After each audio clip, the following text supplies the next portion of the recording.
안녕하세요. 그곳에서 무슨 일이 벌어진 겁니까?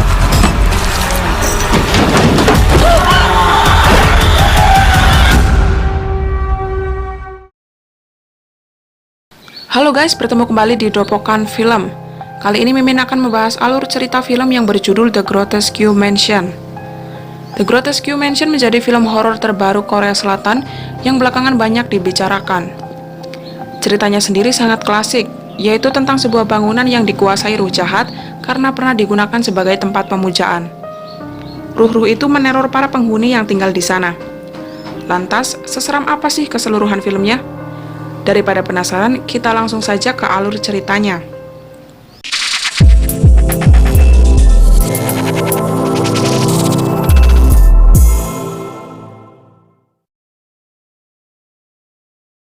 Semua berawal dari seorang penulis webtoon horor bernama Jiwoo tiba di sebuah apartemen lusuh bernama Gwangli Mansion untuk mendapatkan ide menulis. Sampai di sana dia bertemu dengan seorang laki-laki parubaya penjaga apartemen tersebut. Sebelum mewawancarai si penjaga, Jiwoo dengan sopan meminta izin untuk merekam percakapan mereka. Dan dengan dinginnya si penjaga itu pun mengizinkan si Jiwoo. Si penjaga menceritakan kisah horor pertama dari kamar 504. Hari itu, seorang penulis novel berniat untuk menyewa apartemen di lantai 5. Di awal, ia sudah merasa jika kamar itu kurang nyaman untuknya karena dia mendengar suara anak-anak di lantai bawah. Tapi makler yang datang bersamanya terus membujuk si penulis untuk mengambil sewa. Singkat waktu, kini dia pun pindah. Baru menulis beberapa kalimat, tapi dia memutuskan untuk berhenti dan menutup laptopnya saja. Saat si penulis sedang mengambil minum, tiba-tiba bunyi misterius itu sampai membuat kamarnya bergetar.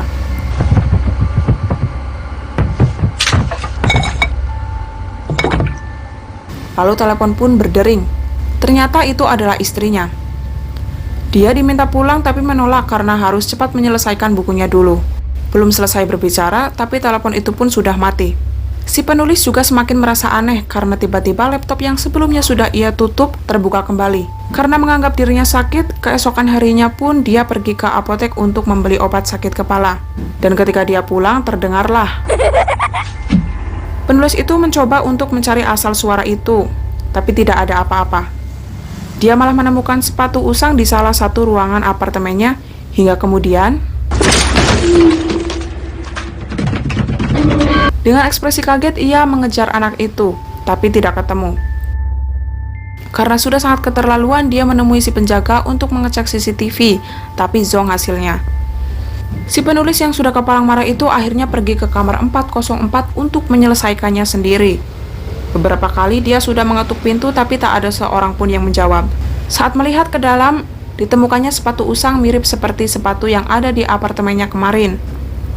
Tanpa pikir panjang lagi, dia langsung membungkus sepatu-sepatu usang itu ke plastik, lalu dibuangnya ke tempat sampah. Selepas kejadian itu, malamnya si penulis tak bisa tidur tenang. Mendengar sesuatu berada di apartemennya, si penulis langsung keluar dari kamar. Tak ada siapapun di sana, tapi tiba-tiba, bungkus sepatu yang dibuangnya sore tadi malah ada di hadapannya. Ditambah lagi ada seseorang yang menggedor pintu. Setelah dicek, terlihatlah 3 orang anak sedang berdiri di luar sana. Dan si penulis yang kaget berjalan ke belakang lalu terjatuh di atas sepatu usang yang berserakan. Dan ia melihat begitu banyak hantu anak-anak bergelantungan di atap kamar.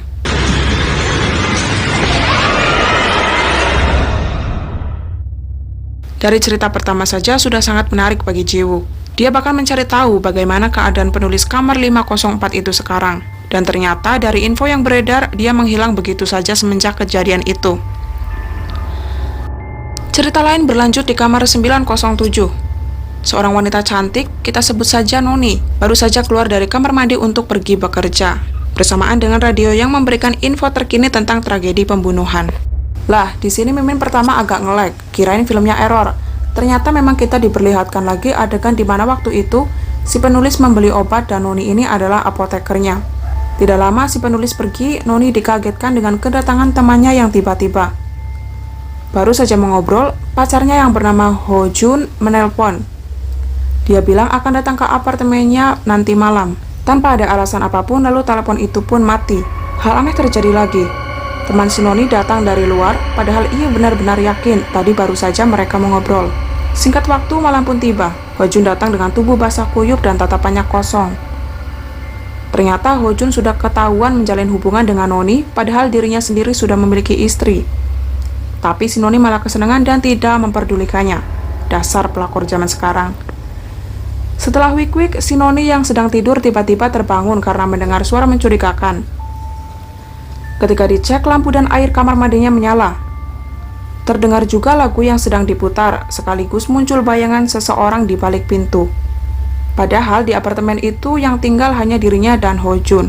Antara takut dan penasaran, Noni pun membuka pintu dan tidak ada seorang pun di sana.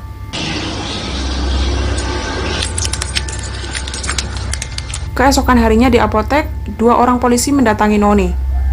Mereka mencari Hojun yang sudah mencari buronan karena telah melakukan pembunuhan terhadap keluarganya. Dan dari sinilah Noni sadar alasan kedatangan Hojun ke rumahnya dan meminta untuk tidak memberitahu siapapun. Saat tiba di apartemen, Noni melihat Hojun sedang mandi dan membiarkan bajunya tergeletak begitu saja dengan lumuran darah. Tidak ingin pacarnya itu ditangkap polisi, Noni membantu menyembunyikan baju dan bukti lain ke dalam koper. Noni yang sudah ketakutan itu dibuat bingung dengan Hojun yang tidak kunjung keluar dari kamar mandi. Radio berputar sendiri dan tiba-tiba seseorang mengetuk pintu.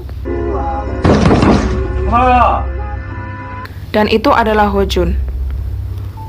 Setelah memastikan yang di luar adalah Hojun yang asli, Noni langsung mengajaknya masuk dan meminta Hojun untuk mengecek kamar mandinya. Tapi yang terjadi di luar dugaan Noni. Dinding apartemen tiba-tiba berlumuran darah. Hojun juga bertikah aneh dan sosok misterius muncul di belakang Noni.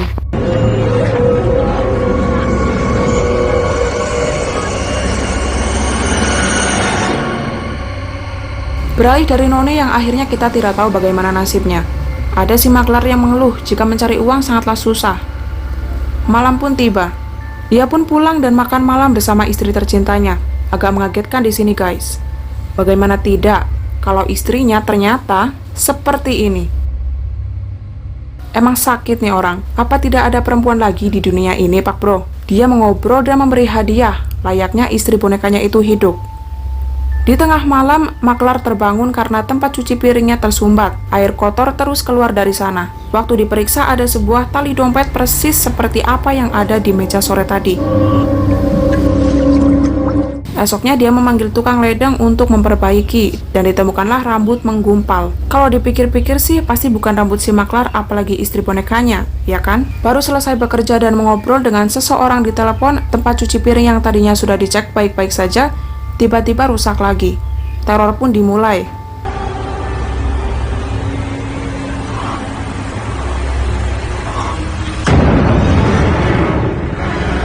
Si istri yang tidur terbungkus plastik di kasur hilang begitu saja. Gelang hadiah yang dipakaikan maklar pun tiba-tiba saja ada di lantai. Sejak kejadian itu, maklar jadi stres dan tidak fokus bekerja. Ditambah rumor-rumor horor yang diceritakan oleh rekan kerjanya di kantor tentang apartemennya, semakin membuat maklar pusing. Kejadian aneh terus diterima oleh maklar. Pulang bekerja, dia menceritakan keluh kesahnya kepada istrinya. Namun bunyi aneh itu datang lagi.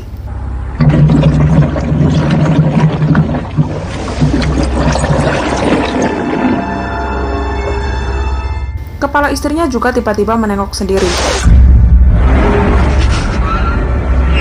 Tempat cuci piring itu pun diceklah sama maklar. Tiba-tiba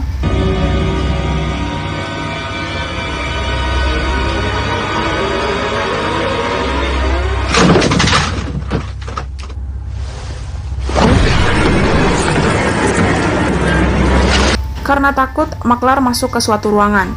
Di dalam ruangan yang pengap karena mati lampu itu, istrinya itu tiba-tiba muncul dari belakang.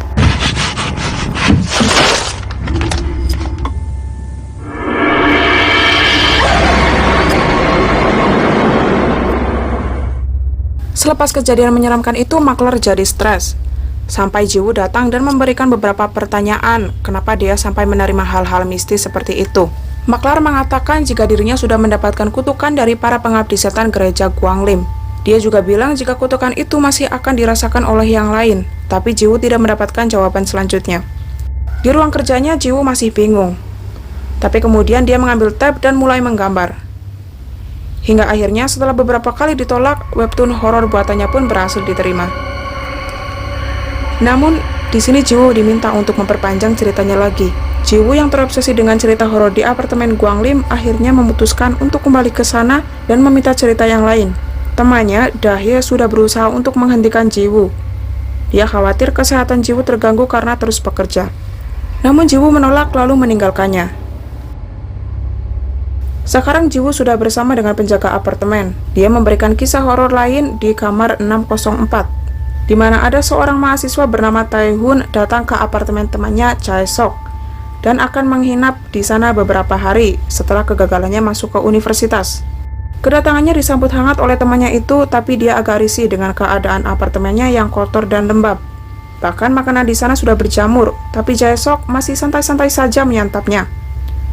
Karena sudah merasa tidak nyaman, malamnya pun Tae-hun mencoba menghubungi temannya yang lain. Tapi ia batalkan dan memilih untuk di tempat itu saja. Esoknya, Jae-sok langsung bersih-bersih rumah karena sedikit tersinggung dengan perkataan Tae-hun kemarin. Hari ini dia sendirian di apartemen karena temannya akan bekerja sampai malam. Baru saja mau sarapan, tapi susu yang dia tuang ternyata sudah basi. Bukan hanya susu, tapi semuanya yang ada di kulkas. Kita diperlihatkan lagi kejadian di apotek ketika Tae-hun akan membeli obat penghilang jamur, tapi ternyata tidak ada. Wah, agak ngeselin juga ya guys. Mereka punya kisah horor masing-masing, tapi ternyata dalam waktu yang bersamaan terjadinya. Setelah mendapatkan apa yang dia cari seharian penuh, Tae-hun membersihkan tempat yang sebenarnya tidak layak disebut rumah itu, termasuk satu kamar yang paling menjijikan, di mana hanya berisi kursi dan foto keluarga Jae-sok. Singkat waktu, malam pun tiba. Jae-sok tiba dan tidak berkata apa-apa setelah melihat seisi rumahnya itu bersih. Bukannya senang lalu berterima kasih, Jae-sok malah marah-marah kepada Tae-hun. Dari situlah niat untuk pergi pun ada. Tae-hun langsung menyiapkan kopernya dan menghubungi temannya yang lain. Saat akan berangkat, teleponnya tiba-tiba mati. Ruangan apartemennya juga kembali berjamur seperti sebelumnya. Pintu salah satu ruang terbuka sendiri dan seketika suasana menjadi sangat mencekam. Jae-sok lalu datang dan meminta maaf kepada Tae-hun, tapi dia bersikap aneh sampai tiba-tiba...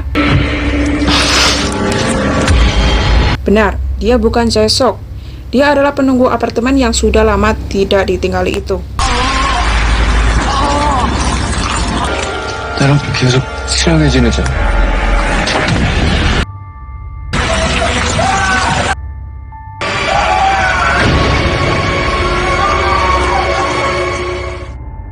Jiwoo semakin penasaran kenapa kejadian-kejadian mengerikan itu terus terjadi.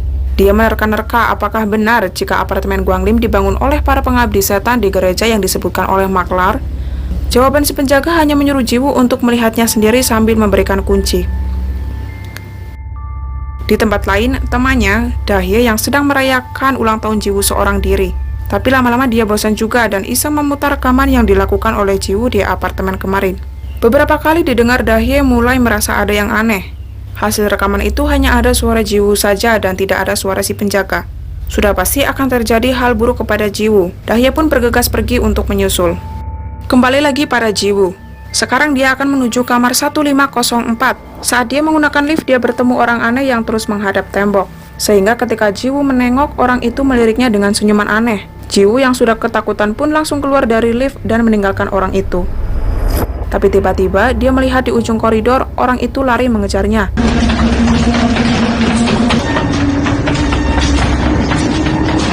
Melihat ada lemari kosong, Jiwoo pun bersembunyi di sana dan memastikan orang itu benar-benar sudah pergi.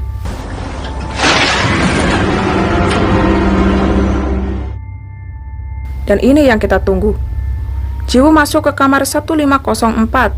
Di sana ada begitu banyak kertas bertuliskan mantra yang digantung pada langit-langit. Tidak sengaja dia menemukan kaset dan ia dengar saat itu juga. Dia mengetahui fakta bahwa si penjaga itu awalnya hanya orang asing yang masuk ke apartemen untuk mencari sesuatu.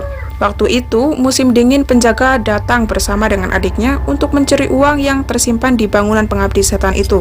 Sang adik sudah beberapa kali merasa ada hal aneh di sana dan membujukannya untuk pergi saja. Tapi si kakak menolak karena uang itu harus ia dapatkan demi biaya operasi ibu mereka. Menggunakan perkakas yang dibawa, mereka pun masuk.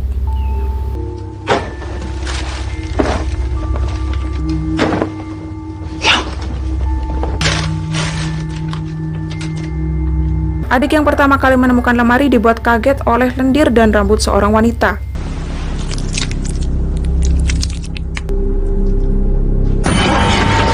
Karena sudah sangat takut, dia meminta untuk pulang saja. Tapi kakaknya yang bebal dan gila uang terus mencari kunci untuk membuka lemari tersebut. Dan ditemukanlah jasad ketua pemujaan.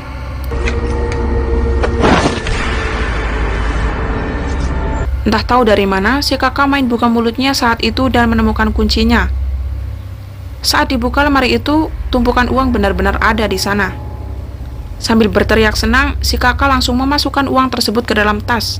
Sedangkan si adik hanya diam dan mengajak kakaknya pergi karena mendengar lonceng gelang kaki si pemuja. Secara bersamaan kakaknya juga tiba-tiba hilang. Dalam situasi mencekam itu, si adik bergegas pergi dan tidak lupa membawa uangnya kembali ke mobil.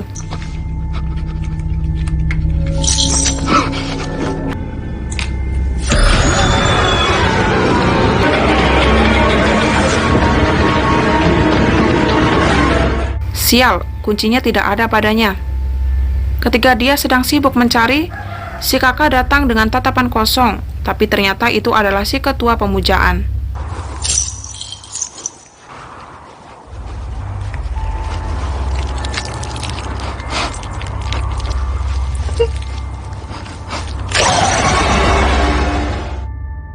Scene selanjutnya, Jiwoo sudah terjebak dalam lemari karena tiba-tiba ketua pemujaan datang mengkagetkannya. Cukup panik ketika si penjaga datang dan hanya mengucapkan selamat tinggal kepada Jiwoo, lalu berubah wujud menjadi Jiwoo. Dan inilah nasib akhir si Jiwoo yang asli, terjebak selamanya di kamar 1504. Di akhir film, Dahye sampai di apartemen.